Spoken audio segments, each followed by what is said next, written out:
Mob killing in Old Harbor. One man dead after sustaining injuries following shootout and car chase in Portmore. St. Anne shopkeeper found dead. Please remember to subscribe, like, share, comment, and don't forget to hit that notification bell so you can always be updated with the latest news.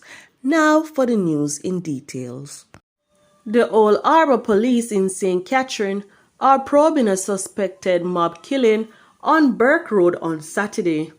An unidentified man accused of being a goat thief was beaten to death by a group of people. The incident occurred about 2:20 p.m. It is reported that the police were alerted to a mob attack along Burke Road. On their arrival, the body of the unidentified man was found inside a yard. It had multiple chop wounds and the head was bashed in. A machete was found at the scene. Investigators confirmed that the man was attacked after being accused of being a goat thief.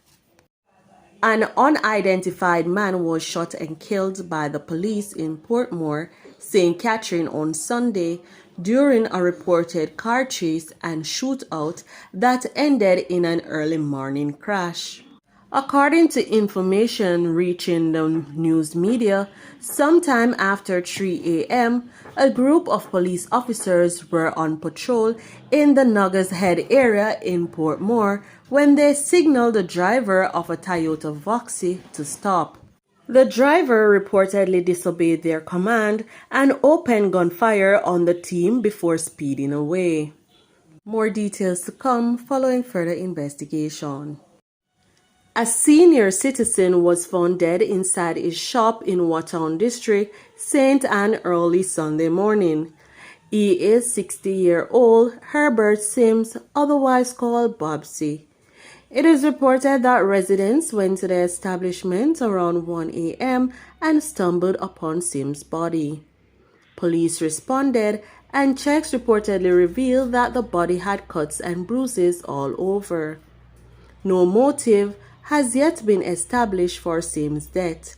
An investigation has been launched into the matter.